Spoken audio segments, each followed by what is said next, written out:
Hey guys, welcome back. Just wanted to post a little quick update on what I've done so far. I'm going to take you under the car and show you what I've got accomplished. Alright, so we got the transmission in.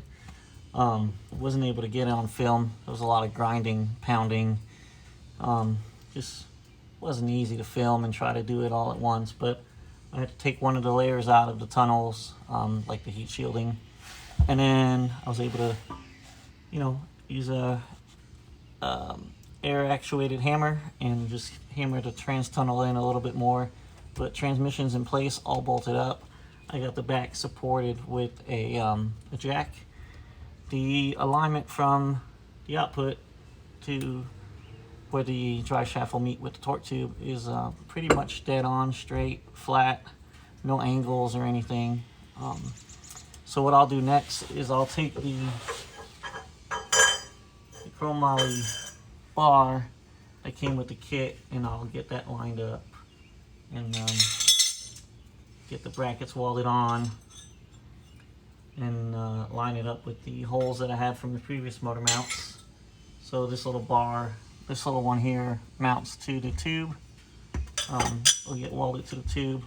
I'll probably have to bend a little bit of an angle on this side here and on this side here to go up towards where the mount is going to bolt up to the car.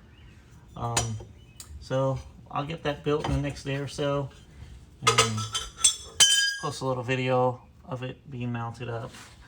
But other than that, just got to get some clutch lines made, and that's about it. Alright guys, so here we are back under the car.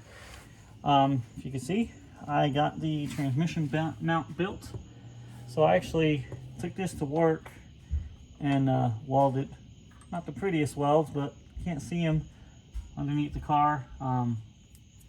So was able to weld the bracket for the middle, drill the two holes that mount to the motor mount, get the right angle for it to mount back to where the mount holes I had for the R154. So that was like almost a perfect fit back to the original holes that I had drilled. And I have a plate on the inside of the car that that's there for extra like support from the inside, because this is kind of thin. So I have a plate welded on the inside with the holes and put the bolts through it, and that way it gives you a little extra support for the tranny. So now the transmission's bolted up. It's no longer supported by the jack, and nice and solid with the propane mount. I also, let me flip this over to this side. I was also able to see if you guys can see that. I got the little adapter here. Let me flip the camera around. All right, so here is the adapter that I bolted up to the factory torque tube. It's just a 1-inch spacer adapter. Just gets bolted on to the factory torque tube, and then the drive shaft will bolt up to these 4 holes once it's made with the U-joint. I took the measurements from this plate over to the slip yoke, to this point here, and I took that measurement and then also the measurement from the inside of the slip yoke, about 6 inches in there. I took all that to the drive shaft shop here the other day. They said about a couple days to get the drive shaft made. So hopefully, today is Saturday, hopefully by Monday or Tuesday I'll have the drive shaft back and able to get that installed. Alright guys, so the other thing I was able to do today is get the factory master cylinder taken off. Just 2 bolts. Disconnect the attachment for the pedal on the inside of the firewall, and just comes out, pretty simply.